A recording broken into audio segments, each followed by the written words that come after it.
So I wake up this morning and I decided to bring this out to you because after much contemplation, thinking, looking at some of the mistakes I've done in business, some of the success I've also recorded in this agricultural sector, I believe it will be better for me to share this idea with you, right?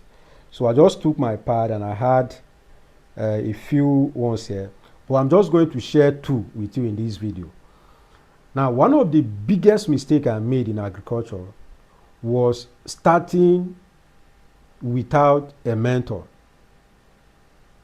Now, when I started agriculture, I started, let me say, in the place of passion, yeah, because I love farming.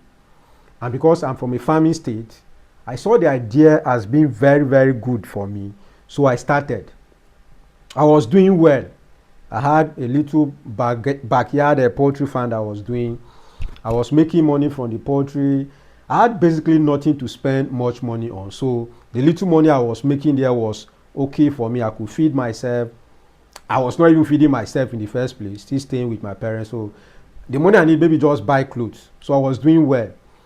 So when I started moving into agriculture, from the standpoint of just doing it because you don't want to be idle, to a point of converting it to a business, that was when I supposed to have engaged a mentor. Now, I'm telling you this because nobody told me, and I never knew what I was doing was also not right, but there was nobody to tell me, young man, this thing you're doing, you're approaching it wrongly. What you're doing is not right. So I was just doing what I knew I could do. So I had a very thorough knowledge on poultry business. So I was doing my poultry business. I could buy 300 birds, 1,000 birds. I will brood them, sell, and make money. So that is the, let me say, that is the face of passion. And everyone in this agricultural sector, or let me say in any business, but mostly farming, you start as you have passion for what you're doing. But what I want us to know is that once you graduate from passion into business, you will need a mentor. Who is your mentor? Your mentor is not just someone who had money more than you. Your mentor is not someone who has been to school, who has qualifications more than you. Your mentor is not just someone who is your father. Your mentor is not your pastor. At least in agriculture.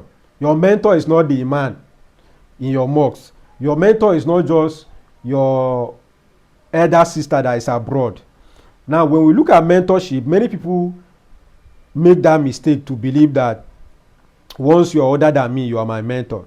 So they can even come to seek financial advice from their father, who himself does not even have financial knowledge. He's ignorant when it comes to finance. But they can meet such a person and say, Daddy, I want to invest in this business. What do you think? And maybe, let's assume it's your pastor. He will tell you, go and pray over it. Okay? Pray over it, then what next? Because when you pray over that idea, the Holy Spirit will be able to communicate with you what you need to do. But the problem is that you don't have the vocabularies in your head to understand that industry. Let me break it this way. If the Holy Spirit comes to me now and is speaking to me, then he says, go and build a poultry farm in Jos. Let it be 6 meters by 6 meters. Buy a battery cage. Buy immediately. Do you know what that information will be doing to me? I will start processing it because I already know what is 6 by 6. I already know what is battery cage. I know what is pen. But if the Holy Spirit speak to you, who is a complete beginner, and tell you, go and build a pen, you don't even know what is a pen. And you don't even know the size of how that pen is. Processing that information in that your state will be difficult for you. Not because the person who explained to you, or let me say the Holy Spirit or any other whatsoever spirit that you believe in, lecture you, you were ignorant. You have not been transformed to a level that you can process and understand what that person is saying. We have terminologies in agriculture that if I speak now, my boss, Farmer Samson, sharp, he will understand what I'm saying. If Farmer Samson comes to me and say, okay, Dennis, give me hybrid tomato F1. I know what is F1.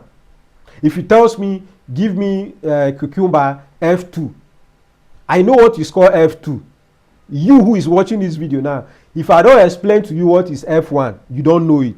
So let's assume you slept in the middle of the night, and the Spirit of God comes to you and tell you, I don't know why I'm changing this to a church. Okay, but let's say the Spirit of God comes to you and tell you, go and buy hybrid tomato. It should be F1 by Sakata. Number one, you don't know what is called F1. Number two, you don't know what is called Sakata. Number three, you don't even know what is called hybrid. So it will be difficult for you. What I'm trying to say here is that when you start any business at the beginning, at the initial stage, you can start by yourself with just passion. Maybe you bought 1 carton of bears, you stock by yourself. But the day you want to transform that passion into a business, bro, go and get a mentor. I never did that. I was just running the fan in my brain with my passion. Then one of the grave mistakes, let me not put it separate, but it's another mistake.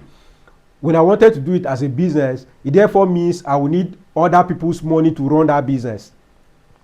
And because there was no structure, which I believe I also explained setting up a structure for a business, but there was no structure, no pointers to show me that, look, this one is a business. In this business, we don't do this. We don't buy this thing. We don't get this kind of people on board. Now, this is what a mentor can tell you. For example, now, if you want to go into rice processing and you meet me, the information I will give you, your husband will not give you, your wife will not give you, your pastor will not give you, your other brother that is in UK, that is in Australia, that is even sending you the money to set up that business will not be able to tell you. They can only use random ideas to advise you, but I will give you concrete, solid business advice. I will show you where to buy the machine from. Because for you, you believe rice processing machine is rice processing machine. But me, who has been into the machine, who used the machine, I will tell you there is grade 1, grade 2. So if you are going into this, buy grade 1. Now when it comes to polisher, your polisher should be grade 1 from India. When it comes to color sorting machine, it should be grade 1 from China. When it comes to parboiling machine, it should be grade 1 constructed in Nigeria. Can you see now? I never had someone that would tell me, will explain this kind of things to me. So I started poultry farming wrongly. Not in terms that I didn't have the knowledge. The knowledge was accurate. Till today, the brain is on fire when it comes to those kind of business. But I needed someone to show me how to actually make profit from that business. See, the truth of the matter is that when you're going into business, you will definitely need other people, either their money or their time. How you manage their time will also reflect on your bank account. In Africa, where we don't work based on time, people don't calculate, okay, you work for 3 hours. Someone can go to work and be sleeping. He can sleep for 1 hour and wake up and sleep. Then go to Instagram and check on TikTok. Okay, this video. Okay, they will check. They will call their other colleague. So at the end of the day, you will pay for that kind of negligence. Something that is supposed to do in the farm has not been cared for. There is no structure to guide people. So you employ them, but there is no structure. Like I've said in some of my videos, when I started my poultry farm and I employed some boys to manage my farm for me, there was no written document to guide them. I keep telling people in my mentorship group that, look, this business that we are going into, you need a written document. See, look at God. The God that created us. In heaven, they still write. They document what God has said. When they want to come and hand over it to men, they bring it in a written form. In a written form. When God wanted to give Moses the 10 commandments, he was just explain to Moses, thou shalt not steal, thou shalt not commit adultery, thou shalt not disobey your father, don't have another God before me. Go and tell people. No. God wrote it himself with his hand. The finger of God wrote it. And say, Moses, take this thing and give these people. When Moses broke it, another one was written. That is for you to know how deep a written document is for your small business, for your small farm. So I'm employing people to manage my poultry farm. It means I will have a poultry attendant, I will have a gate man, I will have a cleaner in that farm. That cleaner should have a written document to show him what he expects to do and at what time, so that before you even give him offer employment letter, you should be able to see, okay, if I wake up by 7, I'm supposed to take care of the birds. By 8, I'm supposed to clean the pen. By 10, I'm supposed to select all the eggs and set them inside the crate. By 4, I'm supposed to give them feed again. What volume of feed? 10 kg, 5 kg. That's be that detail. It should be written. So my farmers, I told them, if you wake up, anything 7, my birds have been fed. Then anything 12, you pack the eggs. Anything 4 o'clock, make sure they eat food again. Then by 7, make sure you check if there is no food, you give them food, because they are layers, they need to eat overnight. Believe me, because I say this with mouth and went, sometimes I'll come to the farm 10 a.m. Those boys are still sleeping. So you can look and blame them, but I blame myself now, sitting down to study some of the mistakes I made in my business. I said, Denison, you are at fault. You never gave them a concrete document to guide them. If you leave human being without a written note, that person must be misbehave. Human beings are like that. Sometimes the Bible says we should even write it and hang it on the wall, so we can see it. I have my vision board here. The things I want to achieve this month, I've written them. I hang them here. I'm seeing them every day each time I come to this table. So when you have your workers in the farm, make sure. So all this thing I'm explaining is structures that you set in business. Now, the person that can tell you this is a mentor. Maybe you already even have a farm that you started. No written agreement, no how procedures, how things should be done. You didn't write anything, they just started. You will never make profit like that. That business can never be run in a standard way like that. Everybody will wake up and do what it's supposed to do randomly. I'm not saying when you have a written document, people will not misbehave. But there will be punishment to disobedience. And they will not see you as a wicked person. Because we are so emotional in Africa that when you have staff and they do something that is bad and you punish them, they will feel you are a wicked person because you did not even have that agreement to them from day one. So when I was adjusting my factory, I gave my workers time. I told their supervisor, I say, if by 8 you are not in that factory, I'm going to deduct 2% from your salary. No discussion. It was written. If you leave the farm before 6 o'clock, 3% of your salary is gone. So this one, before I even employ you as an operator, we give you the document. You study the document. If you cannot understand, you meet a lawyer to study it for you. So when you have this kind of written document, you'll be able to manage the farm. Now, how you relate with your customers is another thing that a mentor will guide you. How you even produce that thing you're producing and make money is how a mentor will guide you. So don't go into agriculture without a mentor. Other businesses people know. That is why I love the Igbo people. An Igbo man will not just wake up and go and buy clothes in Lagos and start a boutique. He must have learned boutique 8 years ago or 4 years ago. Every day he's opening that boutique from morning till night, both on Sundays. He have done it for more than 6 years. So if he opens his boutique, that boutique will not crash. The boutique will bet more boutique. It's not luck. He did not inherit that from birth. He wake up and discipline himself to learn that. He went under a mentor. The mentor shouted on him, flogged him, insulted him, spoke terrible words about him and his parents. He stayed there for those number of years. When many people want to invest in agriculture, they don't want to go for mentorship because many times mentorship is not cheap. Mentorship is expensive. I was reading Femi Otedola book where he explained the volume of money he paid for consultancy. He's paying for the expertise in those people's brain. I remember one of the payments, he said he paid $16 million, if I'm not mistaken. Not 16 million naira, 16 million US dollars for consultation. He wanted to buy a power plant in Kogi. And he said, those people say, You can't just go and buy this thing. We need to study it. So the people he contacted, they charged him, I think they charged $16 million and they ended paying $11 million or so. But you who want to go into farming, if someone tell you my mentorship class is 200,000, oh, only for mentorship, is it only online that we are doing the mentorship? People don't even know what is called mentorship in Africa. Mentorship does not mean you come and stay in my house.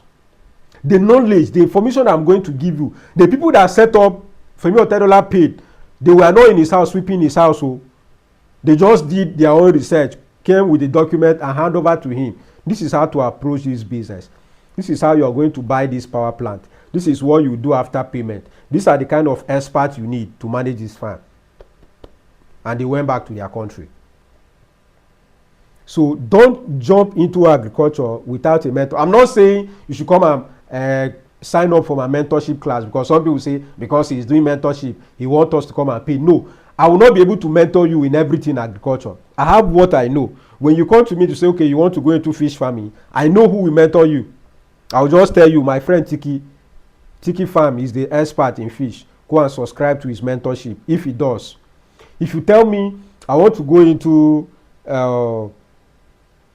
sweet potato production, I know expert in that. If you tell me you want to go into ginger production, I will not be the one to mentor you. Me, I will just give you random ideas, skeleton knowledge, not that I'm ignorant. A doctor, a gynecologist will be able to give you drugs if you tell him you're having fever. But that is not his expertise, but he have knowledge. So it's similar thing with mentorship. So you have to subscribe to mentorship. If you tell me now you want to go into snail farming, I have one of my lady that is an expert. I have one of my guy, a worker, he's an expert. I will just go and meet him that they want to train you. But by and large, don't invest into agriculture without a mentor. You will cry. You will lose a lot of money. You have high BP. You will end up with losing a lot of money, court cases. You will even hate agriculture. So it's one of the mistakes I made. I sat down this morning reflecting, and it comes to my mind. I say, okay, it would be good for me to update it here. Get a mentor. Don't go into agriculture without a mentor. Like I'm saying, I must not be your mentor because I don't know everything, but get a mentor. That mentor will give you advice. He will not hold your hand to do it, but he will give you advice that money cannot buy. Don't lose your money before you start coming back to say, I think, who can you help me? I won't start a fish farm. The farm went down. Can you help me and revive the farm? If you come to me during that time, the money I will charge you, most times you will not even end up doing it. So when I lost money, I regretted. So the mentor I needed was maybe one local farmer that is into poultry, or maybe one person who is a business manager, to ask him, how do you structure a business that can receive funds? How can you structure a business that can make profit? The person will now sit me down and show me how to structure a business, not how to feed chicken. That one, I have known it. Your mentor might not be someone who will show you how to feed your snails. Your mentor might be someone who will show you how to raise money to start a snail farm, how to be able to make profit from that snail farm, how to be able to pay back the debt. That could be your mentor. Your mentor could be someone who will show you or give you legal advice. When it comes to legalizing your farm, he will tell you, you see this proposal that this person is bringing. If you sign it and you fail, the law say we should sentence you. So there are just ways that they will advise you, shall get a mentor. Now, another grave mistake I made was the location of my farm. I did not settle down to check and choose the best location for my farm. I believe if only I had a mentor when I was now going into agriculture as a business, that my mentor would have told me, help me to assess my environment. Okay, where do you want this farm to be? I want it to be in Benue State. Okay, what is the population in Benue State that consume bears? Okay, we study the population. There are figures that we can go through. See, work with data. Don't just work with your brain. Your brain is too small.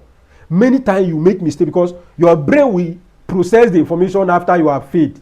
Like the way I'm giving you lectures now. The scars are at my back. If I open it now, you will see blood. That is why I'm not teaching you. But let's assume I was giving pointers. I was showing, okay, go here, don't do this one. Where my farm was located, I wouldn't have built my poultry, my rice processing farm in that environment. Now, during the time I was making this decision, I saw it as very wise and good in my brain, because I was not that enlightened like now.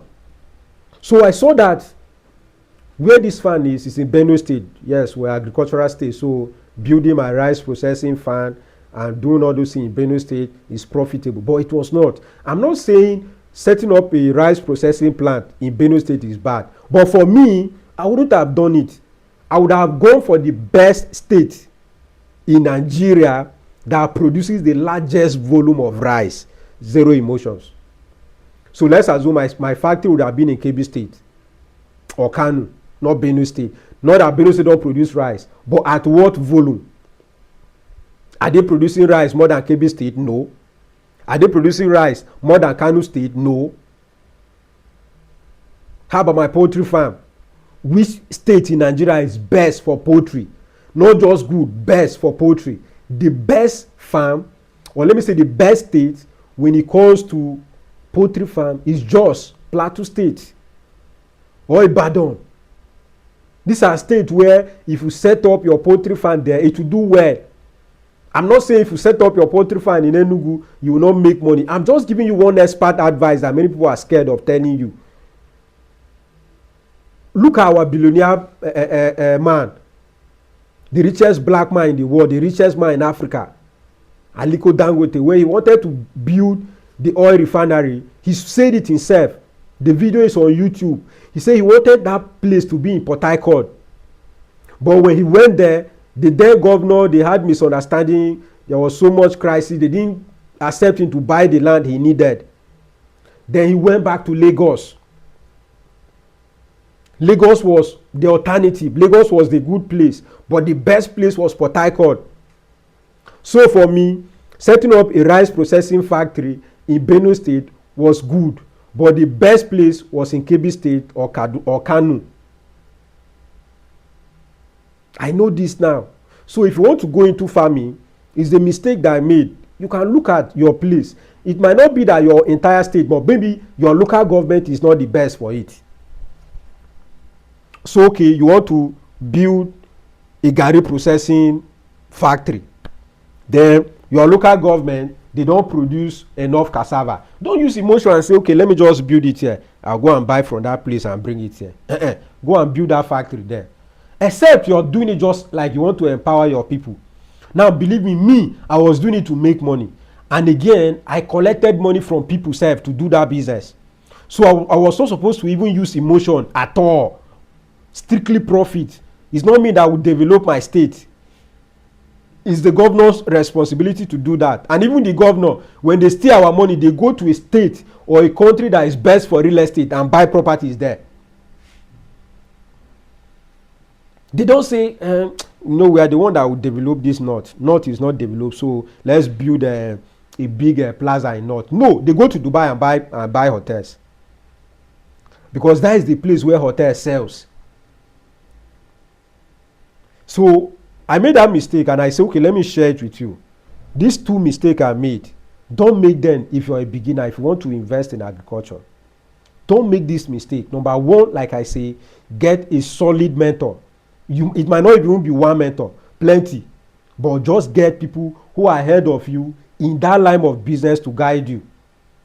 That line of agricultural business you want to go into, get people who are higher than you. Now you can get a mentor who primary product is snails, but you also need a mentor who is good in sales. Because the person who is good in rearing snails might be struggling to even sell them. I have 1,000 snails. How can I sell them? Then you need someone who is good at sales. Those people, they can sell anything, including human being. Drop them a product or a service to their hand, they will blast it. Others will come in. That kind of person will be your mentor. Another people, they are legal practitioners. Oh, when it comes to law, they know everything. And it was when I even entered Gbese that I know that even lawyers who have business lawyers. There are some people who they study business law in school. So they are the one to give you business advice. So someone who is just a lawyer, they can also give you advice. Not that because they are just a lawyer, they will not advise you. But you need the best. Like I say, go for the best. They will cost you much, but they will save you more. Let's assume I got a mentor who showed me how to structure a business, and the mentor charged me 1 million naira. I lost billions. Let me just put it that round figure for you. I lost billions. So let's assume I paid the mentor 100,000 to show me how to put in structures, how to manage debt. I wouldn't have been in debt. I wouldn't have been starting back from zero today. I'm not regretting that I'm starting from zero, because the volume of knowledge I have now, I wouldn't have had that time. But there was a point for me to leverage on other people's knowledge, but I did not. So don't do it. And number two, location. We only shout this in real estate, but when it comes to setting up a farm, we emotionally go and build a farm in our villages. Don't do it. I consulted for someone recently, it's in UK. He want to start a poultry farm, and he was contemplating starting it in Kwara State or Lagos. I said, Baba, don't think twice. It's Lagos now. Don't think twice. Kwara State and Lagos. Where should I build my poultry farm? Lagos. Not because if you build your poultry farm in Kwara State, you will not sell. At what volume can you sell from Kwara State? Are you sure you will not start looking for ways to transport it to another place again? So why not be in that place? So this is the advice I choose, or I decided to share with you this early morning. Just woke up and I said, okay, let me call live here to explain to you some of the mistakes I did, so you don't make them. Always get a mentor, plenty mentors, as many mentors as possible. Some of them are even willing to teach for free. That is one thing that people need to know. There are many people I know. Me, I will not teach you for free. But there are many other people who are even willing. You can say, okay, sir, I want to come and serve in your farm and learn for free. Don't pay me. They are willing to accommodate you. But because you don't know that you need those kind of things, you don't do it. So please don't make my mistake. This morning is a message from my heart to you. Don't make this mistake. Get a mentor. Set up your business in the right location. Zero emotions, so you can make profit. You can make profit and decide to help your community. You can make profit and decide to help your state. But when it comes to business, go and set up your business in the best state, in the best location. Make profit, take the profit you have made from there, and then do charity work in your community. You can decide to construct road, build a hospital, build and keep it for free. But when it's business, do business where you make profit. Thank you for watching me again. I remain Dennison, your billionaire farmer. Stay connected.